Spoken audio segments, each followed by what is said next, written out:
Hey Axis and Allies players, the good captain here. Welcome to video number 8 in my Axis and Allies 1914 series. This video is the Ottoman Empire's strategic video. The Ottomans are 6th in turn sequence order to go, and they're the last of the Central Powers players to take their turn. Before I get into what I feel is the most optimal first turn purchase and the best opening moves for this power, let me clear the air. If you happen to play this game as the Ottomans, and you're squared up against an experienced UK player, then the fate of your power is largely written in stone. In other words, given the fact that the Ottoman economy at its height will still be roughly half of that of the UK, there's very little that you can do to avoid the inevitable. However, with that being said, it's critical that this power is played well and that it understands where the pressure points are to have a shot at winning the game for the CP. But because of the doomed nature of this power, it's more important than ever that we play smart and keep our eyes open for opportunity when and if the dice or the British player provide the Ottomans with a chance they can't refuse. I'll talk more about that in the mid and long range strategies. Let's move now to the first turn purchase. In my opinion, the best first turn purchase is 5 infantry and save 1. Given the fact that we're going to be playing so much defense, it's likely that the best purchase every turn is going to be all infantry. However, of all of the Ottoman territories that we start with, only one is not bordering a sea zone, and that's the Syrian desert. What this translates to is that artillery are quite a bit more meaningful to this power than any of the others. Given the quantity of Entente transports and the ease at which they're able to access all the sea zones, artillery for the Ottomans act as a deterrent for amphibious assaults. Now the Ottomans start out with 6 pieces and they pick up a 7th when they acquire Bulgaria on their first turn, but adding a few more guns over the course of the next few turns won't diminish your defensive capability. Before I go into my opening moves, I have a few quick points on orientation to my board. First, the Persians are not an aligned neutral, but I have them represented by Ottoman pieces because the British will eventually attack this territory, and whatever's left will or should become Ottoman. And next, the Arabians are aligned neutrals. I have them set up with British pieces, but obviously they're not going to be active British unless they have moved in at least one ground unit to activate this territory.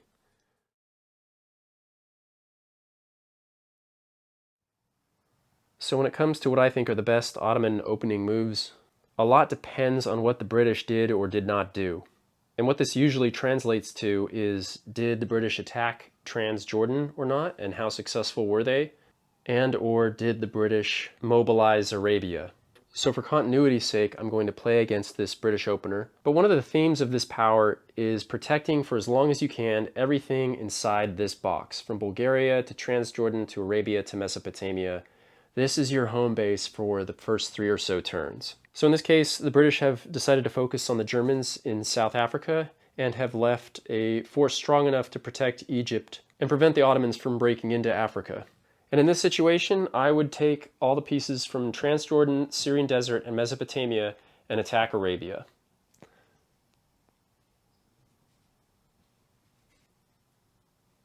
With 5 infantry and 2 artillery, there's an 88% chance that we demolish the British on the first turn. And the main reason we want to do this is to knock off this British artillery. It's these early turns that provide the Ottomans the best chance to knock off British corps units, and dropping this barrel now is going to pay us dividends later. The rest of the Ottoman moves are fairly straightforward and fairly intuitive. We're going to move this army into Mesopotamia. We're going to move the army in Smyrna to Transjordan. We're going to send 1 infantry from Constantinople into Bulgaria. And we'll move everybody else from Constantinople into Smyrna. And finally, if the Ottomans won the fight against the Russian cruisers, any surviving boats should absolutely be sent in to Sea Zone 17. We want to do this to help bolster the Austrian Navy if it's still there. But even if it's not there, this will prevent the Italians from being able to do anything with Albania, and overall prevent them from using their transport. In this case, we'll say that the Russian cruisers were destroyed and that 1 Ottoman cruiser makes it into Sea Zone 17. One caveat to these moves before we get into a deeper discussion: if any Entente transports threaten Sea Zone 20, it would behoove the Ottoman player to send at least one infantry into Ankara. We're going to assume that the battle in Arabia went the way of the Ottomans and that they took one infantry loss in clearing this territory. We'll now move to a discussion of mid and long-range strategies. So a very important mid-range goal to try to aim for as the Ottoman Empire is to not collapse your perimeter until about game turn 8, 9, or even 10. There are two major pressure points that the Ottomans need to keep reinforced with troops. That's Transjordan and Mesopotamia. In that spirit, most pieces should be heading towards Mesopotamia because the British will be spamming out of India. However, a clever British player that knows how to use the Canada shuck can strengthen Egypt to the point where we need to worry about an offensive out of this area of the board as well. The main thing to keep in mind when defending your perimeter as the Ottomans is maintaining an even balance. And by that I mean, if the British attack, do your best to count pips and make sure that it's at least dead even. In other words, do your best to make sure that both sides take equal losses.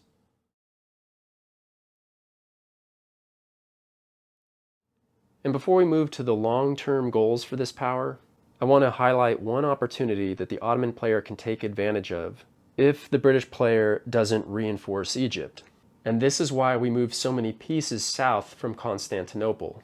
On this very first turn, the Ottomans do have some time to maneuver their forces before Persia falls.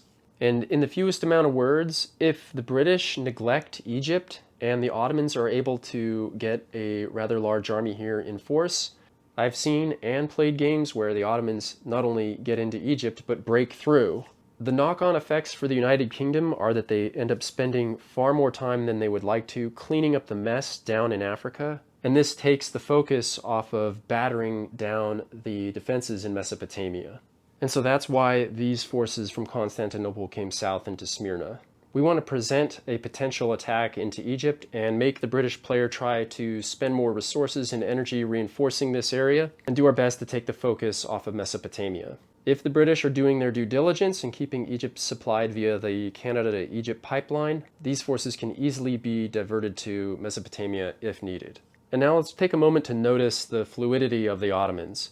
At the end of their first turn here, they'll have a nice flow of troops from Smyrna, Transjordan, Arabia, Mesopotamia. So we can essentially push pieces all along this route.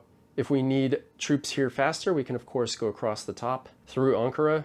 And this segues nicely into the long-range plan for this power.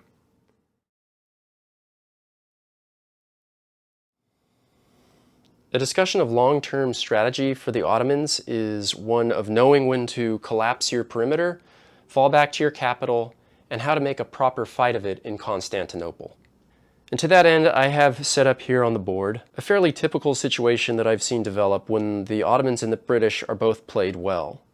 It's the top of UK turn 7, and up to this point in the game, the Ottomans have been able to put enough troops up on the front line to deter the British from attacking. In short, the amount of damage that each side is expected to inflict on each other is roughly equal. And the same is essentially true down here between Egypt and Transjordan. Now as the Ottoman player, I'm going to hold this line until the British outnumber my pips by about 12 to 18. In other words, I'm not going to hold this ground until they have overwhelming superiority in numbers and cause a lot of damage to my army. I think the best situation the Ottomans can hope for is to have the British attack when the odds are essentially equal. And no matter the results of that fight, the Ottomans should then depart the territory and leave a single blocker. This will prevent the British from pursuing on their next turn. Another rule I like to follow is that when one side of the perimeter is breached, I like to collapse both. So in this example, let's say the British have attacked, and it really doesn't matter what the casualties to either side are. When it comes around to the Ottomans' next turn, what we're going to do is collapse our perimeter. And if I can get away with it, I'd like to go for the Syrian desert. I like the Syrian desert because you can project dead zone power into all adjacent territories except for the capital. This might make the British player hesitant to move his entire army into Transjordan. And when the British finally clear Mesopotamia on their next turn, we might then move this Syrian desert army into Ankara. The British army will then move up, and if you're able to, you'll either hold in Ankara or move to Smyrna, whatever is more defensively appealing.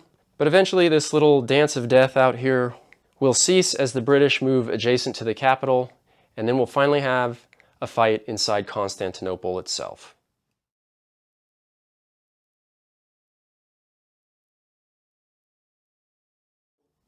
Even when played well, the Ottomans will eventually find themselves defending their capital territory. Hopefully for them, this is occurring on at least game turn 10, 11, or 12, and this can be one of the most critical aspects of the game. In our race backwards to defend our capital as the Ottomans, we have actually shortened the distance between our army and the capitals of our allies, and it is absolutely critical that at least the Germans or Austrians, and probably both, have sent troops in to help defend at this point in the game. This territory is a critical choke point. The British need this not only to take down a capital, but to break into the territories of the Central Powers behind it. The Central Powers, therefore, cannot let this territory fall. So we need these Austrian and German troops not only for defense, but to act as meat shields for the Ottomans. I've had many games where the British attack, but since there are so many German and Austrian troops, they take most of the hits, and if we remember the turn order, immediately after the British go the Ottomans. And it's at this point, if the Ottoman player has a good-sized army, that they should be considering a counterattack. In other words, if the Ottoman army is intact enough and most of the hits were absorbed by our allies, we may have a stronger army than the British. And if we are able to cut through their infantry and get to their artillery, we absolutely should. I don't think playing as the Ottomans is anything close to boring. If you're able to hold the outer choke points until at least game turns 6, 7, or 8, you understand how to collapse back to your capital and keep your army preserved. And if you know how to make a good fight in Constantinople by coordinating with your allies and having them send defenses and meat shields, you can make the British army pay dearly for entering your capital. I feel like this long-term discussion of the Ottoman Empire might have been a bit complex, but I wanted to try to convey what I see as the storyboard for this power because it's so important to the overall win for the Central Powers. I have a couple more subjects to cover and then we will close this video.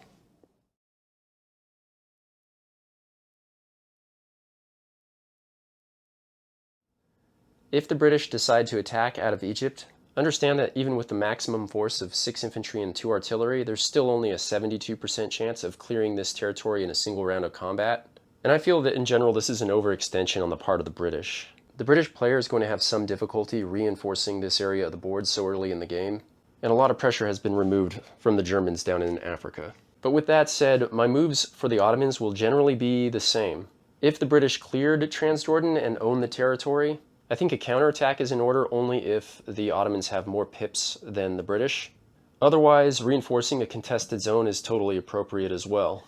And this would very likely cancel any attack that we had planned into Arabia. Regardless, the same pressure points still exist, so getting troops into Transjordan and Mesopotamia is still paramount, and we still have route paths available to reinforce both. And now I need to have a brief talk about this territory, Sevastopol. First, I want to say that if this territory is never captured by the Central Powers, and the Russian Revolution occurs, then this territory is off limits and this discussion has no value. However, in the case where the Russian capital is simply captured by the Central Powers, this is a potential route path for the British to take into the resource-rich areas of the CP. And this is another reason why the Ottomans are looking to put a rather large army in Mesopotamia and hold for as long as possible here. The British army can move into Sevastopol, but it really can't move past it in force. If they did so, the Ottomans could simply move into Persia and then crush India. So the UK are incentivized to kind of stay put and push through in this direction, but even still, it would behoove a Central Powers player to have at least something in Ukraine. Whether that's a small German army, a small Austrian army, or both, having some assets here helps to keep the British honest and pushing in towards Constantinople. This was the Ottoman strategic video. I opened by covering what I feel is the most robust first turn purchase. I then moved to a discussion on what I feel is the most competitive opening moves for the Ottomans, namely assuming the defensive positions of Transjordan and Mesopotamia. I discussed keeping an eye out for the mid-game opportunity of attacking Africa. When we moved to long-range goals, this centered around when and how to collapse your perimeter, the fallback to Constantinople, and then how to fight in this very key territory. We then had a brief discussion on what to do if the British attacked Transjordan, and the significance of the territory Sevastopol if it's still in play. I hope you found this video helpful. Thanks for watching this. All the best from the good captain, and bye-bye.